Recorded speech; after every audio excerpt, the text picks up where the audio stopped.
जिस घर च ਉਹਦਾ ਪਰਿਵਾਰ ਰਹਿੰਦਾ ਸੀ ਉਹ ਪੂਰੀ ਦੀ ਪੂਰੀ ਪ੍ਰਾਪਰਟੀ ਸਿਮਰਜੀਤ ਸਿੰਘ ਬੈਂਸ ਅਤੇ ਸੁਖਚੈਨ ਖਹਿਰਾ ਨੇ ਰਲ ਕੇ ਜ਼ਬਤ ਕੀਤੀ ਹੈ। ਦੇਖੋ ਆਰੋਪ ਹੀ ਆ, ਹਜੇ ਤਾਂ ਜੇ ਸਾਬਤ ਹੋਣਗੇ ਤਾਂ ਹੀ ਹੈ ਨਾ।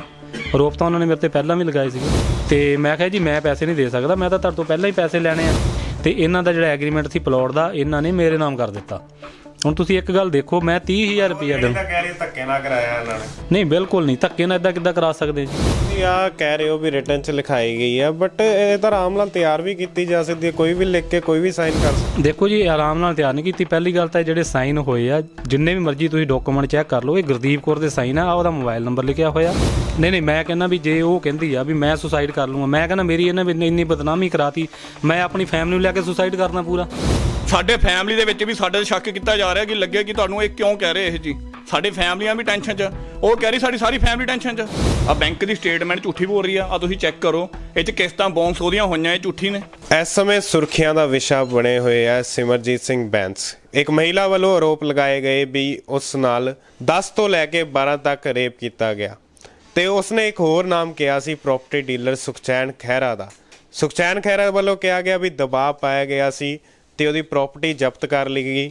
ਜਿਸ ਘਰ 'ਚ ਉਹ ਰਹਿੰਦੀ ਸੀ, ਜਿਸ ਘਰ 'ਚ ਉਹਦਾ ਪਰਿਵਾਰ ਰਹਿੰਦਾ ਸੀ, ਉਹ ਪੂਰੀ ਦੀ ਪੂਰੀ ਪ੍ਰਾਪਰਟੀ ਸਿਮਰਜੀਤ ਸਿੰਘ ਬੈਂਸ ਅਤੇ ਸੁਖਚੈਨ ਖਹਿਰਾ ਨੇ ਰਲ ਕੇ ਜ਼ਬਤ ਕੀਤੀ ਹੈ। ਤੇ ਇਸ ਸਮੇਂ ਸਾਡੇ ਨਾਲ ਸੁਖਚੈਨ ਖਹਿਰਾ ਮੌਜੂਦ ਹੈ। ਸੁਖਚੈਨ ਖਹਿਰਾ ਜੀ, ਲੇਡੀ ਤੁਹਾਡੇ ਤੇ ਹੁਣ ਪੂਰੇ ਆਰੋਪ ਲਗਾ ਰਹੀ ਹੈ, ਤੁਸੀਂ ਇਸ ਤੇ ਆਪਣਾ ਕੀ ਪ੍ਰਤੀਕਰਮ ਦਿਓ? ਧੰਨਵਾਦ ਜੀ ਤੁਹਾਡਾ ਇੱਥੇ ਆਉਣ ਵਾਸਤੇ। ਦੇਖੋ ਆਰੋਪ ਹੀ ਆ, ਹਜੇ ਤਾਂ ਜੇ ਸਾਬਤ ਹੋਣਗੇ ਤਾਂ ਹੀ ਹੈ ਨਾ। ਆਰੋਪ ਤਾਂ ਉਹਨਾਂ ਨੇ ਮੇਰੇ ਤੇ ਪਹਿਲਾਂ ਵੀ ਲਗਾਏ ਸੀਗੇ। ਜਿਹੜੇ ਵੀ ADCB 2 ਦੇ ਸਾਹਮਣੇ ਸਾਡੇ ਬਿਆਨ ਹੋਏ ਆ, ਉਹਨਾਂ ਦੀ ਕਾਪੀ ਵੀ ਮੈਂ ਤੁਹਾਨੂੰ ਦੇਵਾਂਗਾ, ਨਕਲ ਉਹਦੀ ਜਿਹੜੀ ਮੇਰੇ ਕੋਲ ਹੈ। ਉਹਦੇ ਵਿੱਚ UID ਨੰਬਰ 1891931 ਮਿਤੀ 5/10/2020 ਨੂੰ ਦਿੱਤੀ ਗਈ ਸੀ। ਬਾਅਦ 'ਚ ਇਹਨਾਂ ਨੇ ਆਪਣੇ ਬਿਆਨ ਤੋਂ ਆਪੇ ਪਲਟ ਗਏ ਜੀ। ਮੈਂ ਜਿਹੜੇ ਬਿਆਨ ਲਗਾਏ ਸੀਗੇ, ਇਲਜ਼ਾਮ ਲਗਾਏ ਸੀ, ਉਹ ਗਲਤਫਹਿਮੀ 'ਚ ਲਗਾਏ ਸੀ। ਇਹਦੇ ਵਿੱਚ ਕੋਈ ਸੱਚਾਈ ਨਹੀਂ ਹੈ। ਪਹਿਲਾਂ ਇਲਜ਼ਾਮ ਲਗਾਉਣਾ ਤੇ ਬਾਅਦ ਆਪਣੇ ਬਿਆਨਾਂ ਨੂੰ ਕਹਿਣਾ ਜੀ ਮੈਂ ਗਲਤਫਹਿਮੀ 'ਚ ਲਗਾਇਆ ਸੀ। ਇਹੋ ਜੀ ਕਿਹੜੀ ਗਲਤਫਹਿਮੀ ਆ ਵੀ ਆਪਾਂ ਐਡੇ ਵੱਡੇ ਕਿਸੇ 'ਤੇ ਇਲਜ਼ਾਮ ਲਗਾਉਂਦੇ ਆ? ਕੋਈ ਮਾੜਾ ਮੋਟਾ ਕੋਈ ਬੱਚਾ ਹੋਵੇ ਤਾਂ ਆਪਾਂ ਕਹਿ ਦਿੰਦੇ ਹਾਂ। ਇੱਕ 40 ਸਾਲ ਦੀ ਔਰਤ ਕਿਸੇ 'ਤੇ ਇਲਜ਼ਾਮ ਲਗਾ ਕੇ ਫਿਰ ਕਹਿੰਦੀ ਜੀ ਗਲਤਫਹਿਮੀ 'ਚ ਲਗਾਏ ਸੀ। ਅਤੇ ਬਾਕੀ ਇਹ ਕੋਈ ਇਹਨਾਂ ਦਾ ਇਲਜ਼ਾਮਾਂ ਦਾ ਕੋਈ ਹੈ ਨਹੀਂ ਗਾ। ਇਹ ਜੋ ਵੀ ਮਸਲਾ ਇਹ ਹੈਗਾ ਪ੍ਰਾਪਰਟੀ ਦਾ ਹੈਗਾ। ਪ੍ਰਾਪਰਟੀ ਦੇ ਵਿੱਚ ਐਂ ਵੀ ਇਹਨਾਂ ਨੇ ਸਾਡੇ ਤੋਂ 16.5 ਲੱਖ ਦੀ ਇੱਕ ਕੋਠੀ ਲਈ ਸੀ ਤਕਰੀਬਨ 2018 ਦੇ ਵਿੱਚ। ਉਹਦੇ ਵਿੱਚ ਇਹਨਾਂ ਨੇ 10 ਲੱਖ ਰੁਪਏ ਦਾ ਲੋਨ ਕਰਾਇਆ ਸੀ। ਬਾਕੀ ਇਹਨਾਂ ਨੇ ਪੇਮੈਂਟ ਇਹਨਾਂ ਨੇ ਕੈਸ਼ ਦਿੱਤੀ ਸੀ।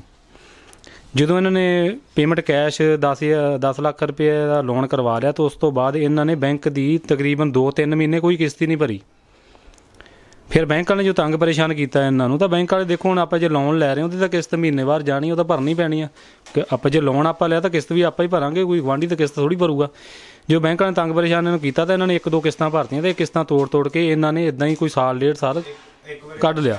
ਇਹ ਬੈਂਕ ਦੀ ਉਹ ਡਿਟੇਲ ਆ ਜਿਹਦੇ ਵਿੱਚ ਇਹਨਾਂ ਨੇ 8/2/2018 ਨੂੰ 10 ਲੱਖ ਰੁਪਏ ਦਾ ਲੋਨ ਲਿਆ, 3 ਮਹੀਨੇ ਇੱਕ ਵੀ ਕਿਸ਼ਤ ਨਹੀਂ ਭਰੀ।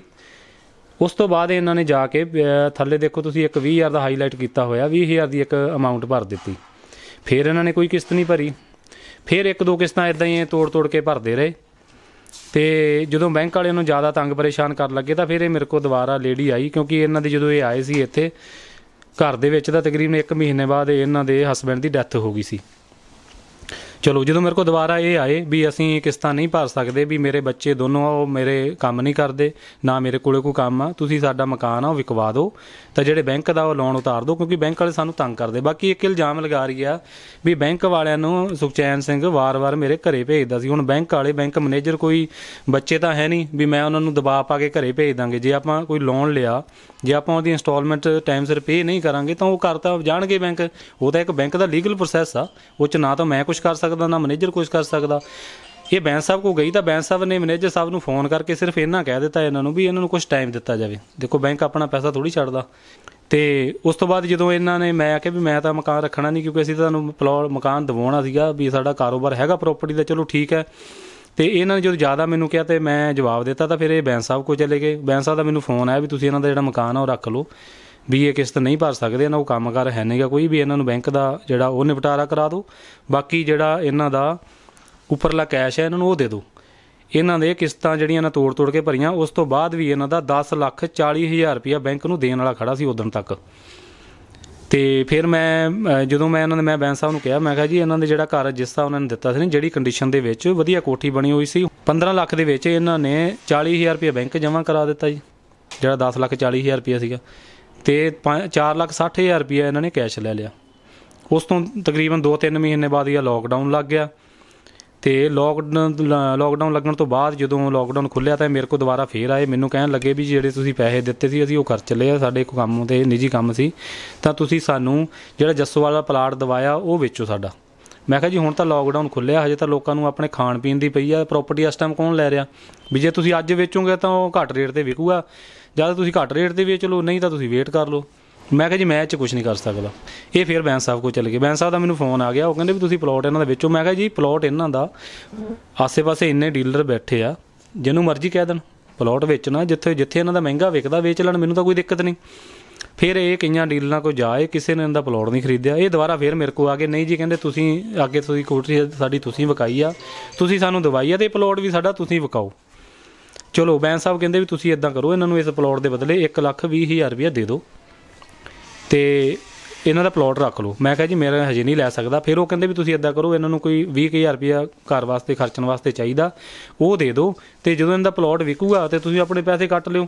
ਉਹ ਜਿਹੜੇ ਮੈਂ ਪੈਸੇ ਇਹਨਾਂ ਨੂੰ 20,000 ਰੁਪਇਆ ਦਿੱਤਾ, ਉਹ ਮੈਂ ਇਹਨਾਂ ਤੋਂ ਰਿਟਰਨ ਦੇ ਵਿੱਚ ਵੀ ਲਿਆ, ਇਹਨਾਂ ਨੇ ਸਾਈਨ ਕੀਤੇ ਬਕਾਇਦਾ ਕਾਗਜ਼ ਦੇ ਉੱਪਰ। ਅਤੇ ਜਦੋਂ ਪੈਸੇ ਖਰਚੇ ਗਏ 10 ਕੁ ਦਿਨਾਂ ਬਾਅਦ ਇਹ ਮੇਰੇ ਕੋਲ ਫੇਰ ਆ ਕੇ ਪੈਸਿਆਂ ਦੀ ਮੰਗ ਕਰਨ ਲੱਗੇ ਜੀ, ਵੀ ਮੈਨੂੰ ਪੈਸੇ ਦਿਓ, ਹੋਰ ਪੈਸੇ ਦਿਓ। ਅਤੇ ਮੈਂ ਕਿਹਾ ਜੀ ਮੈਂ ਪੈਸੇ ਨਹੀਂ ਦੇ ਸਕਦਾ, ਮੈਂ ਤਾਂ ਤੁਹਾਡੇ ਤੋਂ ਪਹਿਲਾਂ ਹੀ ਪੈਸੇ ਲੈਣੇ ਆ, ਅਤੇ ਮੈਨੂੰ ਆਪਣੇ ਪੈਸੇ ਦੇ ਦਿਓ।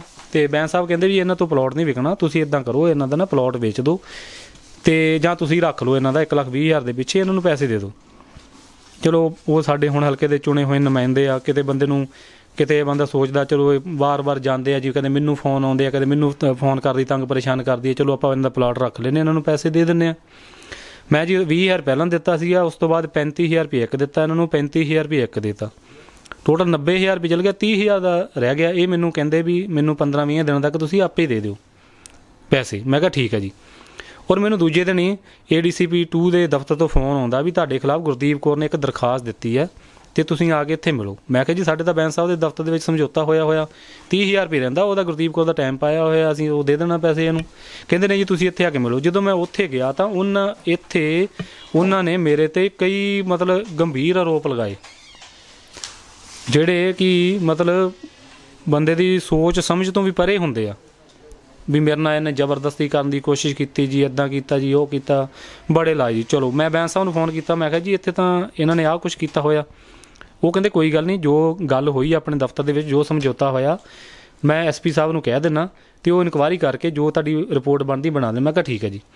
ਉਹਨਾਂ ਨੇ SP ਸਾਹਿਬ ਨੂੰ ਕਹਿਤਾ ਵੀ ਸਾਡੇ ਦਫ਼ਤਰ ਆਹ ਸਮਝੌਤਾ ਹੋਇਆ, ਇਹਨਾਂ ਨੇ 30,000 ਰੁਪਏ ਇਹਨਾਂ ਦਾ ਦੇਣਾ, ਅਤੇ ਇਹ 30,000 ਰੁਪਇਆ ਦੇ ਦਿੰਦੇ ਆ, ਤੁਸੀਂ ਇਹਨਾਂ ਦਾ ਜਿਹੜਾ ਹੈਗਾ ਆਪਣੇ ਐਗਰੀਮੈਂਟ ਜਿਹੜਾ ਰਿਪੋਰਟ ਬਣਾ ਦਿਓ ਇਹਨਾਂ ਦੀ। ਅਤੇ ਉਹਨਾਂ ਨੇ ਮੈਨੂੰ ਜਦੋਂ SP ਸਾਹਿਬ ਨੇ ਬੁਲਾਇਆ ਤਾਂ ਇਹ ਉੱਥੇ ਜਾ ਕੇ ਉਹਨਾਂ ਨੂੰ ਕਹਿਣ ਲੱਗੇ ਨਹੀਂ ਜੀ ਮੈਂ ਤਾਂ ਜੀ 1.5 ਲੱਖ ਰੁਪਇਆ ਲੈਣਾ ਪੂਰਾ, ਜੇ 'ਚੋਂ 90,000 ਰੁਪਇਆ ਲੈ ਲਾ, ਮੈਂ ਤਾਂ 60,000 ਰੁਪਇਆ ਲੈਣਾ ਜੀ। ਮੈਂ ਕਿਹਾ ਜੀ ਇਹਨਾਂ ਨੇ ਪਹਿਲਾਂ ਬੈਂਸ ਸਾਹਿਬ ਦੇ ਦਫ਼ਤਰ ਸਮਝੌਤਾ ਹੋਇਆ ਉਹ ਸਮਝੌਤੇ ਨੂੰ ਨਹੀਂ ਮੰਨਿਆ, ਹੁਣ ਇਹ ਤੁਹਾਡੇ ਕੋਲ ਆ ਗਏ, ਹੁਣ ਤੁਹਾਨੂੰ ਕਹਿੰਦੇ 60,000 ਰੁਪਇਆ ਦੇ ਦਿਓ। ਇਹ ਤਾਂ ਮੈਂ ਕਿਹਾ ਨਜਾਇਜ਼ ਹੋ ਗਈ ਨਾ, ਫਿਰ ਵੀ ਆਪਾਂ ਕਿਸੇ 'ਤੇ ਵੀ ਕੋਈ ਵੀ ਆਰੋਪ ਲਗਾ ਲਈਏ, ਫਿਰ ਪੈਸੇ ਲੈ ਲਈਏ ਅਤੇ ਫਿਰ ਚੁੱਪ ਕਰ ਜਾਈਏ, ਇਹ ਤਾਂ ਬਹੁਤ ਸੌਖਾ ਕੰਮ ਆ। ਅਤੇ ਚਲੋ ਉਹਨਾਂ ਨੇ ਮੈਨੂੰ ਇਹ ਗੱਲ ਕਹੀ, ਉਹ ਕਹਿੰਦੇ ਵੀ ਤੁਸੀਂ ਇੱਦਾਂ ਕਰੋ, ਕੋਈ ਗੱਲ ਨਹੀਂ, ਤੁਹਾਡਾ ਪਲਾਟ ਆ ਸਾਲ 6 ਮਹੀਨੇ ਰੋਕ ਕੇ ਵਿਕ ਜੂਗਾ, ਵੀ ਇਹ ਲੇਡੀ ਵਿਡੋ ਆ, ਤੁਸੀਂ ਇਹਨਾਂ ਨੂੰ 60,000 ਰੁਪਇਆ ਦੇ ਦਿਓ, ਉਸ ਦੇ ਬਦਲੇ ਜਿਹੜਾ ਪਲਾਟ ਦਾ ਐਗਰੀਮੈਂਟ ਆ ਤੁਹਾਡੇ ਨਾਮ ਕਰ ਦਿੰਦੇ ਆ ਗੁਰਦੀਪ ਕੌਰ, ਅਤੇ ਤੁਸੀਂ ਇਹਨੂੰ ਵੇਚ ਦਿਓ। ਚਲੋ ਮੈਂ ਉੱਥੇ ਜੋ ਮੌਕੇ ਦੀ ਨਜ਼ਾਕਤ ਨੂੰ ਮੈਂ ਸਮਝਦੇ ਹੋਏ ਮੈਂ ਕਿਹਾ ਚਲੋ ਠੀਕ ਹੈ ਜੀ, ਰੋਜ਼ ਚੱਲ ਜਾਂਦੇ ਆ, ਕਦੇ ਕਿਤੇ ਚੱਲ ਜਾਂਦੇ ਆ। ਚਲੋ ਮੈਂ ਕਿਹਾ ਜੀ ਇਸ ਤੋਂ ਬਾਅਦ ਜੀ ਇਹ ਕਿਤੇ ਜਾਣਗੇ ਉਸ ਚੀਜ਼ ਦੀ ਕੀ ਗਰੰਟੀ ਹੈ। ਉਹਨਾਂ ਨੇ ਕਿਹਾ ਵੀ ਇਹ ਇੱਕ SP ਰੈਂਕ ਦੀ GO ਰੈਂਕ ਦੀ ਇਨਕੁਆਇਰੀ ਆ, ਕੋਈ ਥੱਲੇ ਦੀ ਨਹੀਂ ਗੀ, ਵੀ ਇੱਦਾਂ ਨਹੀਂ ਕਿਤੇ ਜਾ ਸਕਦੇ, ਵੀ ਆਪਾਂ ਇਹਦੀ ਪ੍ਰੋਪਰ UID ਨੰਬਰ ਲੱਗਾ ਹੋਇਆ ਦਰਖਾਸਤ ਨੂੰ, ਉਹਦੇ ਵਿੱਚ ਆਪਾਂ ਇਹ ਪੂਰੀ ਰਿਪੋਰਟ ਬਣਾਵਾਂਗੇ, ਇਹਨਾਂ ਦੇ ਬਿਆਨ ਲਿਖਾਂਗੇ। ਮੈਂ ਕਿਹਾ ਠੀਕ ਹੈ ਜੀ। ਮੈਂ ਤੀਸਰੇ ਦਿਨ ਗਿਆ ਜੀ, ਉੱਥੇ 60,000 ਰੁਪਇਆ ਦੇਤਾ ਇਹਨਾਂ ਨੂੰ, ਅਤੇ ਇਹਨਾਂ ਦਾ ਜਿਹੜਾ ਐਗਰੀਮੈਂਟ ਸੀ ਪਲਾਟ ਦਾ ਇਹਨਾਂ ਨੇ ਮੇਰੇ ਨਾਮ ਕਰ ਦਿੱਤਾ। ਹੁਣ ਤੁਸੀਂ ਇੱਕ ਗੱਲ ਦੇਖੋ, ਮੈਂ 30,000 ਰੁਪਇਆ ਧੱਕੇ ਨਾਲ ਕਰਾਇਆ ਇਹਨਾਂ ਨੇ? ਨਹੀਂ, ਬਿਲਕੁਲ ਨਹੀਂ, ਧੱਕੇ ਨਾਲ ਇੱਦਾਂ ਕਿੱਦਾਂ ਕਰਾ ਸਕਦੇ ਜੀ, ਕੋਈ ਧੱਕੇ ਨਾਲ ਕਿਸੇ ਤੋਂ ਕਰਾ ਸਕਦੇ ਆ। ਉਹਦੇ ਵਿੱਚ ਮੈਂ 30,000 ਰੁਪਏ ਦੇਣਾ ਸੀ, ਅਤੇ ਇਹਨਾਂ ਨੇ ਮੇਰੇ ਤੋਂ 60,000 ਰੁਪਇਆ ਲਿਆ। ਹੁਣ ਧੱਕਾ ਤਾਂ ਮੇਰੇ ਨਾਲ ਹੋ ਗਿਆ, 30,000 ਦਾ ਧੱਕਾ ਤਾਂ ਮੇਰੇ ਨਾਲ ਹੋਇਆ ਨਾ, ਇਹਦੇ ਨਾਲ ਕਾਹਦਾ ਧੱਕਾ ਹੋਇਆ? ਇੱਕ ਤਾਂ ਮੈਂ 30,000 ਰੁਪਏ ਭਰਿਆ। ਹੁਣ ਤੁਸੀਂ ਦੂਜੀ ਗੱਲ ਇਹ ਦੇਖੋ, ਜਿਹੜਾ ਬੰਦਾ ਧੱਕਾ ਕਰਦਾ ਹੁੰਦਾ ਉਹ ਬੰਦਾ ਕਿਸੇ ਨੂੰ ਫੋਨ ਮੈਸੇਜ ਕਰਦਾ, ਜਾਂ ਜਿਹਨੇ ਧੱਕਾ ਕਰਾਉਣਾ ਹੁੰਦਾ ਉਹ ਕਰਦਾ? ਮੇਰੇ ਫੋਨ ਦੀ ਤੁਸੀਂ ਕਾਲ ਡਿਟੇਲ ਕਢਾਓ, WhatsApp ਮੈਸੇਜ ਕਢਾਓ। ਜੇ ਕਿਤੇ ਮੈਂ ਇਹਨੂੰ ਕੋਈ ਕਾਲ ਫੋਨ ਕੀਤਾ ਹੋਵੇ, ਉਲਟਾ ਮੈਨੂੰ ਇਹ ਸਵੇਰ ਦਿਹਾੜੀ 'ਚ 10 ਫੋਨ ਕਰਦੀ ਸੀ, ਮੈਨੂੰ ਪੈਸੇ ਚਾਹੀਦੇ ਆ ਮੇਰਾ ਪਲਾਟ ਵਿੱਚੋਂ, ਮੈਨੂੰ ਪੈਸੇ ਚਾਹੀਦੇ ਆ, ਮੈਂ ਪਲਾਟ ਤੋਂ ਕੀ ਲੈਣਾ ਜੀ? ਸਾਡਾ ਤਾਂ ਕੰਮ ਆ, ਪ੍ਰਾਪਰਟੀ ਦਾ ਕੰਮ ਆ, ਕਾਰੋਬਾਰ ਕਰਦੇ ਹਾਂ ਅਸੀਂ, ਬਿਲਡਰ ਆ, ਕੋਠੀਆਂ ਬਣਾ ਕੇ ਸੇਲ ਕਰਦੇ ਹਾਂ, ਆਪਣੀ ਮਿਹਨਤ ਕਰਦੇ ਹਾਂ। ਕੋਈ ਐਂ ਤਾਂ ਕਿਸੇ ਨਾਲ ਠੱਗੀ ਮਾਰ ਕੇ ਤਾਂ ਅਸੀਂ ਪੈਸੇ ਲਿਆਂਦੇ ਨਹੀਂ ਸੀ। ਫਿਰ ਵੀ ਮੈਂ ਇਹਦੀ 16.5 ਲੱਖ 'ਚ ਕੋਠੀ ਇਹਨੂੰ ਦਿੱਤੀ ਸੀ, ਉਸੇ ਰੇਟ 'ਚ ਅਸੀਂ ਵਾਪਸ ਰੱਖ ਕੇ 15 ਲੱਖ ਰੁਪਏ ਪਹਿਲਾਂ ਇਹਨਾਂ ਨੂੰ ਕੈਸ਼ ਦਿੱਤਾ, ਜਿਸ 'ਚੋਂ 10 ਲੱਖ ਬੈਂਕ ਦਾ ਸੀਗਾ ਤੇ 5 ਲੱਖ ਉਹ, ਤੇ 1.5 ਲੱਖ ਰੁਪਏ ਇਹ ਤਕਰੀਬਨ 16.5 ਫਿਰ ਵਾਪਸ ਦਿੱਤਾ। ਕਿਹੜਾ ਬਿਲਡਰ ਆ, ਮੈਂ ਕਹਿੰਦਾ 16.5 ਲੱਖ ਦੀ ਕੋਠੀ ਵੇਚ ਕੇ 2 ਸਾਲਾਂ ਬਾਅਦ ਉਹੀ ਪੁਰਾਣੀ ਹੋਈ ਕੋਠੀ, ਜਿਹਦੇ ਵਿੱਚ ਇਹਨਾਂ ਨੇ ਕੋਠੀ ਦੀ ਸਾਰੀ ਜਖਣਾ ਪੱਟੀ ਪਈ ਸੀ, ਉਹੀ ਕੋਠੀ ਕੋਈ 16.5 ਰੱਖ ਕੇ ਦਿਖਾਵੇ। ਗੱਲਾਂ ਕਰਨੀ ਤਾਂ ਬਹੁਤ ਸੌਖੀ ਆ ਨਾ, ਜਦੋਂ ਆ ਕੇ ਆਪਾਂ ਇੱਥੇ ਰਿਟਰਨ ਦੇ ਵਿੱਚ ਆਪਾਂ ਦੇਖਾਂਗੇ ਸਾਰਾ ਕੁਝ, ਫਿਰ ਪਤਾ ਲੱਗਦਾ ਨਾ। ਐਂ ਤਾਂ ਇਲਜ਼ਾਮ ਤਾਂ ਕੋਈ ਵੀ ਕਿਸੇ ਤੇ ਲਗਾ ਲੂਗਾ। ਪਰ ਤੁਸੀਂ ਆ ਕਹਿ ਰਹੇ ਹੋ ਵੀ ਰਿਟਰਨ 'ਚ ਲਿਖਾਈ ਗਈ ਆ, ਬਟ ਇਹ ਤਾਂ ਆਰਾਮ ਨਾਲ ਤਿਆਰ ਵੀ ਕੀਤੀ ਜਾ ਸਕਦੀ ਹੈ, ਕੋਈ ਵੀ ਲਿਖ ਕੇ ਕੋਈ ਵੀ ਸਾਈਨ ਕਰ ਸਕਦਾ। ਦੇਖੋ ਜੀ, ਆਰਾਮ ਨਾਲ ਤਿਆਰ ਨਹੀਂ ਕੀਤੀ। ਪਹਿਲੀ ਗੱਲ ਤਾਂ ਜਿਹੜੇ ਸਾਈਨ ਹੋਏ ਆ, ਜਿੰਨੇ ਵੀ ਮਰਜ਼ੀ ਤੁਸੀਂ ਡਾਕੂਮੈਂਟ ਚੈੱਕ ਕਰ ਲਓ, ਇਹ ਗੁਰਦੀਪ ਕੌਰ ਦੇ ਸਾਈਨ ਆ, ਉਹਦਾ ਮੋਬਾਈਲ ਨੰਬਰ ਲਿਖਿਆ ਹੋਇਆ, ਆਹ ਬਕਾਇਦਾ ਇੱਕ ਸਾਡੇ ਕੋਲ ਗਵਾਹ ਸੀ। ਬਾਕੀ ਜਿਹੜੇ ਇਹ ਆਪਣੇ ਜਿੰਨੇ ਵੀ ਮੈਂ ਪੈਸੇ ਦਿੱਤੇ ਆ, ਇਹ MLA ਸਾਹਿਬ ਦੇ ਨੌਲੇਜ ਦੇ ਵਿੱਚ ਸੀਗੀ। ਇਹ ਗੱਲ MLA ਸਾਹਿਬ ਦੇ ਨੌਲੇਜ ਦੇ ਵਿੱਚ ਸੀ, ਕਿਉਂਕਿ ਉਹਨਾਂ ਨੇ ਮੇਰਾ ਸਮਝੌਤਾ ਕਰਾਇਆ ਹੋਇਆ ਸੀਗਾ। ਤੇ ਇਹ ਮੰਨੇ ਵੀ ਇਸ ਗੱਲ ਨੂੰ ਵੀ 90,000 ਰੁਪਏ ਮੈਂ ਲਿਆ ਹੋਇਆ, ਮੁੱਕਰੇ ਨਹੀਂ ਇਸ ਗੱਲ ਤੋਂ। ਮੈਂ ਮੰਨੇ ਵੀ ਆ, ਮੈਂ 90,000 ਰੁਪਏ ਲਿਆ ਹੋਇਆ, ਕੋਈ ਇੱਦਾਂ ਦੀ ਗੱਲ ਨਹੀਂ ਵੀ ਇਹ ਮੁੱਕਰ ਗਏ ਵੀ ਮੇਰੇ ਸਾਈਨ ਨਹੀਂ ਗਏ ਜਾਂ ਮੈਂ ਲਏ ਨਹੀਂ ਗਏ, ਤੇ ਉਹ ਮੰਨੇ ਵੀ ਹੋਏ ਆ। ਬਾਕੀ 60,000 ਰੁਪਏ ਉਹਨਾਂ ਨੇ ਉੱਥੇ ਲਿਆ ਮੇਰੇ ਨਾਲ। ਤੇ ਬਾਕੀ ਇਹਨਾਂ ਨੇ ਜਿਹੜੀ ਹੁਣ ਇੰਨਾ ਕੁਛ ਕਰਕੇ ਮੀਡੀਆ ਦੇ ਵਿੱਚ ਆ ਕੇ ਮੇਰਾ ਨਾਮ ਉਛਾਲ ਕੇ ਸਾਡੀ ਛਵੀ ਖਰਾਬ ਕੀਤੀ ਹੈ, ਸਾਡੀ KK ਬਿਲਡਰ ਜਿਹੜੀ ਫਰਮ ਆ ਉਹਨੂੰ ਬਦਨਾਮ ਕੀਤਾ ਜਾ ਰਿਹਾ। ਤੇ ਮੈਨੂੰ ਤਾਂ ਸਮਝ ਨਹੀਂ ਆਉਂਦੀ ਵੀ ਇਹ ਲੇਡੀ ਕੀ ਚਾਹੁੰਦੀ ਹੈ। ਜਦੋਂ ਪਹਿਲਾਂ ਬੈਂਸ ਸਾਹਿਬ ਦੇ ਜਾ ਕੇ ਕੰਪਲੇਂਟ ਕਰਦੀ ਹੈ, ਜੇ ਮੈਂ ਉੱਥੇ ਜਾਣਾ ਉਹਨਾਂ ਦੀ ਗੱਲ ਮੰਨ ਲੈਣਾ, ਉਹਨਾਂ ਦੇ ਕਹਿਣ ਤੇ ਸਮਝੌਤਾ ਕਰ ਲੈਣਾ, ਫਿਰ SP ਸਾਹਿਬ ਦੇ ਜਾਂਦੀ ਆ, ਉੱਥੇ UID ਨੰਬਰ ਲੱਗਾ, ਇੱਕ ਦਰਖਾਸਤ ਆਉਂਦੀ ਹੈ, ਉਹਦੀ ਇਨਕੁਆਇਰੀ ਹੁੰਦੀ ਹੈ, ਔਰ ਉਹਦੇ ਵਿੱਚ ਇੱਕ ਰਿਪੋਰਟ ਬਣਦੀ ਹੈ ਜਿੱਥੇ ਇਹ ਦਰਖਾਸਤ ਆਪਦੇ ਬਿਆਨ ਵਾਪਸ ਲੈਂਦੀ ਹੈ ਜੀ ਮੈਂ ਜਿਹੜੇ ਇਹਨਾਂ ਦੇ ਇਲਜ਼ਾਮ ਲਗਾਏ ਸੀ ਉਹ ਗਲਤਫਹਿਮੀ 'ਚ ਲਗਾਏ ਸੀ, ਔਰ ਮੈਂ ਇਹੋ ਜਿਹੀ ਕੋਈ ਮੇਰੇ ਗੱਲ ਹੋਈ ਨਹੀਂ ਮੇਰੇ ਨਾਲ। ਤੇ ਫਿਰ ਉੱਠ ਕੇ ਜੀ 10-15 ਦਿਨਾਂ ਬਾਅਦ ਫਿਰ ਇਲਜ਼ਾਮ ਲਗਾ ਦਿੰਦੀ ਹੈ। MLA ਸਾਹਿਬ ਨਾਲ ਤੁਹਾਡੇ ਕਿੱਦਾਂ ਰਿਲੇਸ਼ਨ ਹੈ? ਕਿਉਂਕਿ ਉਹ ਵੀ ਲੇਡੀ ਕਹਿ ਰਹੀ ਹੈ ਵੀ ਉੱਥੇ ਗਈਆਂ ਤਾਂ ਮੇਰਾ ਪੱਖ ਨਹੀਂ ਪੂਰਿਆ ਗਿਆ, ਤੁਹਾਡਾ ਪੱਖ ਰੱਖਿਆ ਗਿਆ ਸਿੱਧਾ ਹੀ। ਨਹੀਂ, ਬਿਲਕੁਲ ਨਹੀਂ ਜੀ। ਉਹ ਮੁਹੱਲੇ ਸਾਰੇ ਹਲਕੇ ਦੇ ਚੁਣੇ ਹੋਏ ਨੁਮਾਇੰਦੇ ਆ, ਕੋਈ ਮੇਰੀ ਇਕੱਲੀ ਵੋਟ ਨਾਲ ਉਹ MLA ਨਹੀਂ ਬਣੇ। ਜੇ ਸਾਰਿਆਂ ਨੂੰ ਵੋਟਾਂ ਪਾਈਆਂ ਤਾਂ ਉਹ ਜੋ ਉਹਨਾਂ ਨੇ, ਕਿਉਂਕਿ ਇਕੱਲੇ ਇਹ ਤਾਂ ਕੰਮ ਕਰਾਉਣ ਜਾਂਦੇ ਨਹੀਂ, ਉੱਥੇ ਹੋਰ ਵੀ ਬਹੁਤ ਲੋਕ ਜਾਂਦੇ ਆ। ਜੇ ਇਹਨਾਂ ਨੂੰ ਮਤਲਬ ਉਹ ਤੋਂ ਸਹੀ ਨਿਆਂ ਨਹੀਂ ਮਿਲਿਆ ਸੀ, ਫਿਰ ਵਾਰ-ਵਾਰ ਜਾਂਦੇ ਕਿਉਂ ਸੀ ਉਹਨਾਂ ਕੋਲੇ? ਜਦੋਂ ਬੰਦੇ ਦਾ ਆਪਾਂ ਨੂੰ ਇੱਕ ਵਾਰੀ ਪਤਾ ਲੱਗ ਜਾਂਦਾ ਵੀ ਆਪਣੇ ਪੱਖ ਦੀ ਗੱਲ ਨਹੀਂ ਕਰ ਰਿਹਾ, ਆਪਾਂ ਆਪਣੇ ਪੱਖ ਦੀ ਕਿਉਂ ਨਹੀਂ ਗੱਲ ਕਰ ਰਹੇ, ਉਹ ਤਾਂ ਗੱਲ ਹੀ ਇਹਨਾਂ ਨੇ, ਜਦੋਂ ਇਹਨਾਂ ਨੇ ਪੈਸੇ ਜਿੰਨੇ ਇਹਨਾਂ ਨੇ ਕਿਹਾ ਸੀ ਮੈਂ ਪੂਰੇ ਪੈਸੇ ਦਿੱਤੇ, ਫਿਰ ਆਪਾਂ ਕਿਵੇਂ ਕਹਿ ਸਕਦੇ ਵੀ ਪੱਖ ਦੀ ਗੱਲ ਨਹੀਂ ਕੀਤੀ? ਤੇ ਹੁਣ ਤੁਸੀਂ ਅੱਗੋਂ ਕੀ ਕਰੋਗੇ? ਅੱਗੋਂ ਜੀ ਇੱਕ ਤਾਂ ਮੈਂ ਜਿਹੜੀ ਇਹ ਰਿਪੋਰਟ ਆਪਣੇ UID ਨੰਬਰ ਦੀ ਜਿਹੜੀ ਦਰਖਾਸਤ ਦਿੱਤੀ ਹੋਈ ਆ 5/10/2020 ਨੂੰ UID ਨੰਬਰ ਲੱਗਾ ਹੋਇਆ 1891931 ਦੀ ਜਿਹੜੀ ਇਹ ਰਿਪੋਰਟ ਤਿਆਰ ਹੋਈ ਆ, ਇਹਦੇ ਬਿਹਾਵ ਤੇ ਮੈਂ ਪੁਲਿਸ ਡਿਪਾਰਟਮੈਂਟ ਇੱਕ 66 ਦੇ ਕਲਾਂਦਰਾ ਤਿਆਰ ਕਰਾਊਂਗਾ। ਉਹਦੇ ਵਿੱਚ ਮੈਂ CP ਸਾਹਿਬ ਨੂੰ ਦਰਖਾਸਤ ਦੇਵਾਂਗਾ, ਔਰ ਇੱਕ ਕੋਰਟ ਕੇਸ ਦੇ ਵਿੱਚ ਸੈਕਸ਼ਨ 499 ਤੇ 500 ਡੈਫਾਮੇਸ਼ਨ ਦਾ ਜਿਹੜਾ ਕੇਸ ਆ ਮੈਂ ਉਹ ਫਾਈਲ ਕਰੂੰਗਾ ਇਹਨਾਂ ਦੇ, ਕਿਉਂਕਿ ਇਹਨਾਂ ਨੇ ਸਾਡੀ ਛਵੀ ਖਰਾਬ ਕੀਤੀ ਹੈ। ਸਾਡੀ ਵੀ ਫੈਮਿਲੀ ਹੈ, ਸਾਡੇ ਵੀ ਰਿਸ਼ਤੇਦਾਰ ਆ, ਸਾਨੂੰ ਵੀ ਜਵਾਬ ਦੇਣਾ ਪੈਂਦਾ। ਅਸੀਂ ਵੀ ਆਪਣੇ ਮੁਹੱਲੇ ਦੇ ਵਿੱਚ ਕੰਮ ਕਰਦੇ ਹਾਂ, ਸਾਡੀ ਵੀ ਇੱਥੇ ਰੈਪੂਟੇਸ਼ਨ ਆ। ਕੋਈ ਇੱਦਾਂ ਤਾਂ ਹੈ ਨਹੀਂ ਵੀ ਕੋਈ ਵੀ ਕਿਸੇ ਦੇ ਉੱਠ ਕੇ ਇਲਜ਼ਾਮ ਲਗਾ ਦੇ ਫਿਰ ਉਹਨੂੰ ਕਵੇ ਨਹੀਂ ਜੀ ਮੈਂ ਤਾਂ ਗਲਤ ਫਹਿਮੀ 'ਚ ਲਾਏ ਸੀਗੇ। ਆਪਾਂ ਜੋ ਵੀ ਸਾਡੀ ਬਣਦੀ ਕਾਰਵਾਈ ਅਸੀਂ ਕਰਵਾਵਾਂਗੇ। ਸਾਨੂੰ ਪੂਰੀ ਉਮੀਦ ਆ ਪੁਲਿਸ ਡਿਪਾਰਟਮੈਂਟ ਜਿਹੜਾ ਹੈਗਾ ਆ ਉਹ ਦੁੱਧ ਦਾ ਦੁੱਧ ਤੇ ਪਾਣੀ ਦਾ ਪਾਣੀ ਇਸ ਕੇਸ ਵਿੱਚ ਕਰਕੇ ਤੇ ਸਾਨੂੰ ਨਿਆਂ ਮਿਲੂਗਾ, ਜਿਵੇਂ ਪਹਿਲਾਂ ਸਾਨੂੰ ਮਿਲਿਆ ਸਾਨੂੰ ਮਿਲੂਗਾ ਨਿਆਂ।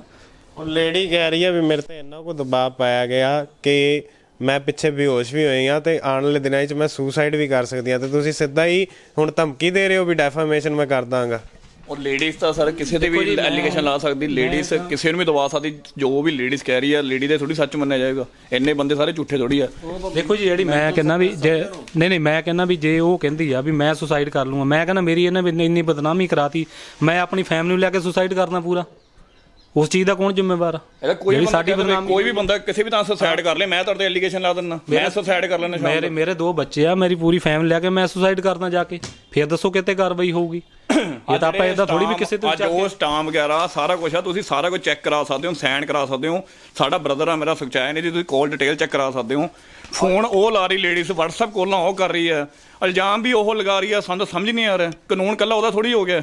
ਜੋ ਅੱਜ ਇਲਜ਼ਾਮ ਲਾ ਰਹੀ ਆ, ਜੋ ਕਹਿ ਰਹੀ ਕਿ ਮੈਂ ਆਹ ਕਰ ਲੂੰ, ਮੈਂ ਉਹ ਕਰ ਲੂੰ, ਸਾਨੂੰ ਵੀ ਕਰਨਾ ਹੁੰਦਾ, ਕੱਲਾ ਉਹਦਾ ਕਾਨੂੰਨ ਨਹੀਂ ਹੈਗਾ। ਉਹ ਕਿੰਨੇ ਬੰਦੇ ਰਗੜੀ ਜਾ ਰਹੀ, ਕਿਸੇ ਦਾ ਨਾਂ ਕਿਸੇ ਲੈ ਦਿੰਦੀ, ਕਿਸੇ ਨਾਲ ਰੱਬ ਥੋੜੀ ਲੱਗੀ ਉਹ ਰੇੜੀ।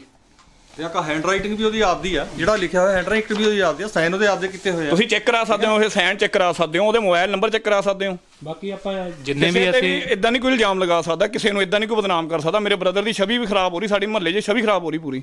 ਤੁਹਾਡੇ ਫੈਮਿਲੀ ਦੇ ਕੀ ਹਾਲਾਤ ਨੇ ਹੁਣ? ਬਹੁਤ ਜ਼ਿਆਦਾ ਬੁਰੇ ਹਾਲਾਤ ਆ ਸਰ। ਸਾਡੇ ਫੈਮਿਲੀ ਦੇ ਵਿੱਚ ਵੀ ਸਾਡੇ ਸ਼ੱਕ ਕੀਤਾ ਜਾ ਰਿਹਾ ਕਿ ਲੱਗੇ ਕਿ ਤੁਹਾਨੂੰ ਇਹ ਕਿਉਂ ਕਹਿ ਰਹੇ ਇਹ ਜੀ। ਸਾਡੀ ਫੈਮਲੀਆਂ ਵੀ ਟੈਨਸ਼ਨ 'ਚ, ਉਹ ਕਹਿ ਰਹੀ ਸਾਡੀ ਸਾਰੀ ਫੈਮਿਲੀ ਟੈਨਸ਼ਨ 'ਚ। ਐਸੀ ਕਿਸੇ ਨੂੰ ਅੱਜ ਤੱਕ ਸਾਡਾ ਤੁਸੀਂ ਮਹੱਲੇ ਰਿਕਾਰਡ ਪੁੱਛ ਸਕਦੇ ਹੋ, ਸਾਡਾ ਏਰੀਆ ਦੇ ਪੁੱਛ ਰਿਕਾਰਡ ਪੁੱਛ ਸਕਦੇ ਹੋ, ਉਸ ਲੇਡੀ ਦਾ ਰਿਕਾਰਡ ਪੁੱਛ ਸਕਦੇ ਹੋ, ਰਾਸ਼ਨ ਵਾਲੇ ਦੇ, ਕਰਿਆਨੇ ਵਾਲਿਆਂ ਦੇ, ਬਿਜਲੀ ਵਾਲਿਆਂ ਦੇ ਬਿੱਲ ਤਾਂ ਮੇਰੇ ਬ੍ਰਦਰ ਨੇ ਪੇ ਕੀਤੇ ਇੱਥੇ। ਤੁਸੀਂ ਇਕੱਲੇ ਬੰਦੇ ਨੂੰ ਬੁਲਾ ਕੇ ਪੁੱਛ ਸਕਦੇ ਹੋ। ਜਿਹੜੇ ਇਹਨਾਂ ਦੇ ਜਦੋਂ ਇਹਨਾਂ ਨੇ ਮਕਾਨ ਵੇਚਿਆ ਨਾ, ਮੇਰੇ ਕੋਲ ਇੱਥੇ ਰਾਸ਼ਨ ਵਾਲਾ ਵੀ ਆਇਆ, ਮੇਰੇ ਕੋਲ ਇੱਥੇ ਸਬਜ਼ੀ ਵਾਲਾ ਵੀ ਆਇਆ, ਉਹਨਾਂ ਦੇ ਪੈਸੇ ਨਹੀਂ ਦਿੱਤੇ, ਉਹ ਵੀ ਮੇਰੇ ਕੋਲ ਪੈਸੇ। ਹੁਣ ਤੁਸੀਂ ਇਹ ਦੇਖੋ ਵੀ ਸ਼ੁਰੂ ਤੋਂ ਹੀ ਡਿਫਾਲਟ ਕੀਤਾ ਹੋਇਆ ਇਹਨਾਂ ਨੇ। ਪਹਿਲਾਂ ਬੈਂਕ ਤੋਂ ਲੋਨ ਲੈ ਲਿਆ, ਉਹਦੀਆਂ ਕਿਸ਼ਤਾਂ ਨਹੀਂ ਭਰੀਆਂ। ਕਰਿਆਨੇ ਤੋਂ ਕਰਿਆਨੇ ਦਾ ਸਮਾਨ ਲੈ ਲਿਆ, ਉਹਦਾ ਨਹੀਂ ਪੈਸੇ ਦਿੱਤੇ। ਸਬਜ਼ੀ ਵਾਲੇ ਦਾ 2000 ਰੁਪਿਆ ਉਹ ਨਹੀਂ ਦਿੱਤਾ ਇਹਨਾਂ ਨੇ, ਉਹ ਇੱਥੋਂ ਮੇਰੇ ਕੋਲ ਪੈਸੇ ਲੈ ਕੇ ਗਏ ਜਦੋਂ ਇਹਨਾਂ ਦਾ ਮਕਾਨ ਇੱਥੇ ਵੇਚਿਆ। ਫਿਰ ਉਸ ਤੋਂ ਬਾਅਦ ਇਹਨਾਂ ਨੇ ਜਿਹੜਾ ਮਕਾਨ ਇਹਨਾਂ ਨੂੰ ਕਿਰਾਏ ਤੇ ਜਿਹੜਾ ਇਹਨਾਂ ਨੂੰ ਦਵਾਇਆ ਸੀ, ਉਹਦਾ 3 ਮਹੀਨੇ ਦਾ ਕਿਰਾਇਆ ਨਹੀਂ ਦਿੱਤਾ। ਫਿਰ ਉਹਦਾ ਬਿਜਲੀ ਦਾ ਬਿੱਲ ਤੱਕ ਪੇ ਨਹੀਂ ਕੀਤਾ।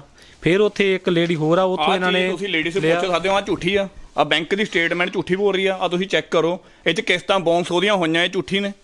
ਆ ਜੋ ਆਪਣੇ ਫੈਸਲਾ ਹੋਇਆ ACP ਸਾਹਿਬ ਦੇ, ਆਹ ਝੂਠਾ ਜੀ। ਆ ਜੋ ਇਹਨੂੰ UID ਨੰਬਰ ਲੱਗਿਆ, ਮਿਤੀ ਲੱਗੀ ਆ, ਇਹ ਚੈੱਕ ਕਰਾ ਸਕਦੇ ਹੋ। ਮੀਡੀਆ ਤੁਸੀਂ ਵੀ ਜਾ ਕੇ ਚੈੱਕ ਕਰਾ ਸਕਦੇ ਹੋ। ਜੇ ਉਹ ਲੇਡੀ ਸੀ ਸਾਰਾ ਕੁਝ ਸੱਚ ਬੋਲ ਰਹੀ ਆ, ਅਸੀਂ ਝੂਠੇ ਆ, ਫਿਰ ਤਾਂ ਅਸੀਂ ਕੁਝ ਨਹੀਂ ਕਹਿ ਸਕਦੇ ਇੱਥੇ। ਬਾਕੀ ਮੈਂ ਤੁਹਾਨੂੰ ਇੱਕ ਗੱਲ ਦੱਸ ਦਿੰਦਾ ਜੀ, ਮੈਂ ਜੋ ਵੀ ਗੱਲਾਂ ਕੀਤੀਆਂ ਉਹ ਵਿਦ ਪ੍ਰੂਫ ਆ। ਮੈਂ ਕੋਈ ਹਵਾ ਦੇ ਵਿੱਚ ਨਹੀਂ ਗੱਲਾਂ ਕੀਤੀਆਂ।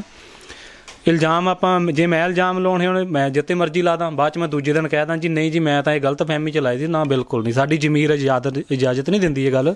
ਅਸੀਂ ਜੋ ਹੋਇਆ ਔਰ ਜੋ ਰਿਟਨ ਦੇ ਵਿੱਚ ਹੋਇਆ ਮੈਂ ਉਹੀ ਦਿਖਾਇਆ ਤੁਹਾਨੂੰ ਸਾਰਾ ਕੁਝ। ਜਿਹੜਾ ਮੈਂ ਇਹਨੂੰ ਐਗਰੀਮੈਂਟ ਕਰਕੇ ਜਿਹੜਾ ਪ੍ਰਾਪਰਟੀ ਦਾ ਦਿੱਤਾ ਔਰ ਵਾਪਸ ਲਿਆ, ਉਹ ਸਾਰੇ ਐਗਰੀਮੈਂਟ ਪਏ ਆ, ਬੈਂਕ ਲੋਨ ਦੇ ਆ ਜਿਹੜੀਆਂ ਕੀਤੀਆਂ ਪਈਆਂ। 1000 ਵਾਲੇ ਸਟਾਂਪ ਪਏ ਆ ਸਾਡੇ ਕੋਲ, ਇਹਦੀਆਂ ਫੋਟੋਆਂ ਪਾਵਰ ਆਫ ਟਰਨੀਆਂ ਤੱਕ ਇਹਦੀ ਹੋਈਆਂ, ਦੇਖੋ ਇਹਨਾਂ ਦੇ ਸਾਈਨ, ਸਾਰਾ ਕੁਝ ਹੋਇਆ। ਇਹ ਤਾਂ ਹੁਣ ਜੋ ਮਰਜ਼ੀ ਕਹੀ, ਸਾਡੇ ਕੋਲੇ ਸਾਰੇ ਡਾਕੂਮੈਂਟਰੀ ਹੈਗੇ ਆ, ਸਾਰੇ ਸਟਾਂਪ ਹੈਗੇ, ਓਰੀਜਨਲ ਹੈਗੇ ਆ। ਜਦੋਂ ਇਹ ਅਸੀਂ ਸਾਨੂੰ ਵੀ ਬੁਲਾਇਆ ਜਾਊਗਾ, ਸਾਡਾ ਵੀ ਪੱਖ ਸੁਣਿਆ ਜਾਊਗਾ, ਅਸੀਂ ਵੀ ਆਪਣੇ ਡਾਕੂਮੈਂਟ ਸਾਰੇ ਪੇਸ਼ ਕਰਾਂਗੇ। ਸੋ ਇਹ ਸਨ ਸਾਡੇ ਨਾਲ ਸੁਖਚੈਨ ਸਿੰਘ ਖਹਿਰਾ KK ਬਿਲਡਰਸ ਤੋਂ। ਇਹਨਾਂ ਨੇ ਆਪਣਾ ਪੱਖ ਰੱਖਿਆ, ਸਪਸ਼ਟੀਕਰਨ ਦਿੱਤਾ ਜੋ ਇਹਨਾਂ ਤੇ ਇਲਜ਼ਾਮ ਲਗਾਏ ਗਏ ਸੀ ਇੱਕ ਲੇਡੀ ਵੱਲੋਂ। ਸੋ ਇਹ ਸੀ ਅੱਜ ਦੀ ਖਬਰ। ਵਧੇਰੀ ਖਬਰਾਂ ਲਈ ਜੁੜੇ ਰਹੋ ਲੁਧਿਆਣਾ ਟਾਈਮਸ ਦੇ ਨਾਲ। ਕੁਵਰਜੋਤ ਸਿੰਘ ਦੀ ਰਿਪੋਰਟ। ਵਧੇਰੇ ਜਾਣਕਾਰੀ ਲਈ ਸਬਸਕ੍ਰਾਈਬ ਕਰੋ ਸਾਡਾ YouTube ਚੈਨਲ ਪਬਲਿਕ ਟਾਈਮਸ ਅਤੇ ਨੋਟੀਫਿਕੇਸ਼ਨ ਲਈ ਬੈਲ ਆਈਕਨ ਤੇ ਕਲਿੱਕ ਕਰਨਾ ਨਾ ਭੁੱਲੋ।